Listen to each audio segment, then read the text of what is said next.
Shalom, Bapak, Ibu, Saudara yang terkasih dalam Tuhan Yesus Kristus.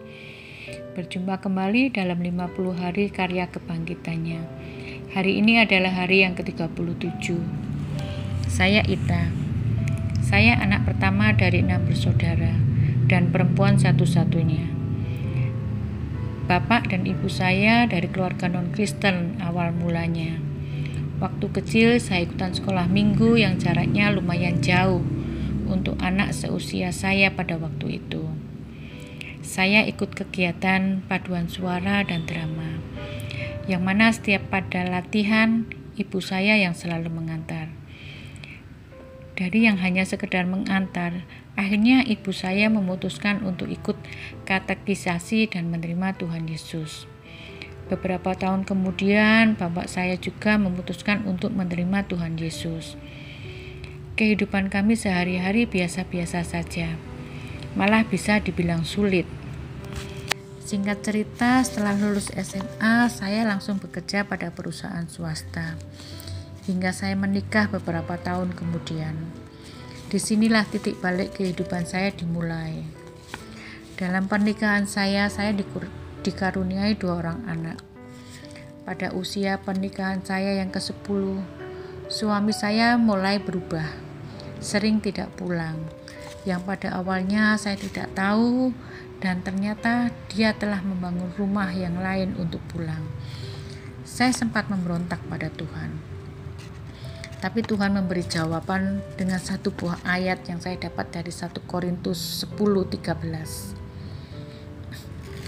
Percobaan-percobaan yang kamu alami ialah percobaan biasa, yang tidak melebihi kekuatan manusia. Sebab Allah setia, dan karena Ia tidak akan membiarkan kamu dicobai melampaui kekuatanmu. Pada waktu kamu dicobai, Ia akan memberikan kepadamu jalan keluar, sehingga kamu dapat menanggungnya.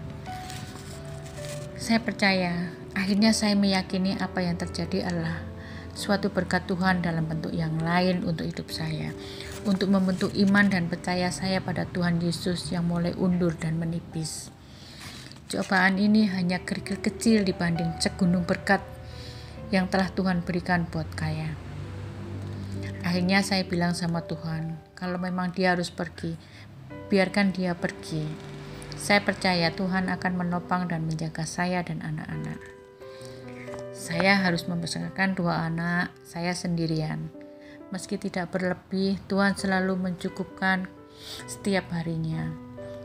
Beberapa tahun kemudian, suami saya datang kembali hanya sekedar mampir. Sampai suatu saat saya terima kabar dari seorang teman bahwa dia sakit dan dirawat di ruang ICU. Saya menunggui dalam proses sakitnya dia. 2 hari 2 malam saya menjaganya. Saya berdoa, minta pada Tuhan, mungkin doa saya ini jahat, tapi itu yang saya lakukan dan saya minta pada Tuhan. Tuhan, tolong, kalau Tuhan mau memanggil dia, ambillah. Ternyata jawaban Tuhan begitu cepat buat saya. Pada malam hari pukul 2 pagi, tanggal 28 November 2009, saya dipanggil suster jaga. Suami saya dalam keadaan kritis. Saya menjagai dalam ruang ICU. Pada pukul 3 pagi Tuhan memanggil pulang suami saya. Saat itu beban berat yang ada di kepala saya seperti diangkat dan lepas. Tuhan telah menjawab doa saya. Saya sudah menuntaskan janji pernikahan saya sampai akhir. Meski ada yang ingkar dari antara kami, tapi bukan saya yang mengingkarinya. Tuhan telah memberi banyak berkat dan kemudahan dalam kehidupan saya dan 2 anak-anak saya, dalam pekerjaan dan mencukupkan dalam keseharian. Tahun 2020 bulan Agustus, saya harus melepaskan kepergian anak pertama saya pulang ke rumah Bapa. Berat, tapi itu yang telah Tuhan kehendaki buat anak saya. Sekarang saya hidup berdua dengan anak kedua saya, menikmati kasih dan perlindungan Tuhan. Saya percaya rencana Tuhan indah buat kehidupan kami. Mari kita berdoa. Tuhan, terima kasih untuk segala sesuatu yang boleh terjadi pada hari ini buat kami. Tuhan, pimpin jalan kami untuk hari ini dan kuatkan kami. Ketika Engkau mengizinkan cobaan hadir, kami percaya Engkau selalu menyertai dan memimpin tiap langkah kami. Amin. Tuhan memberkati kita semua.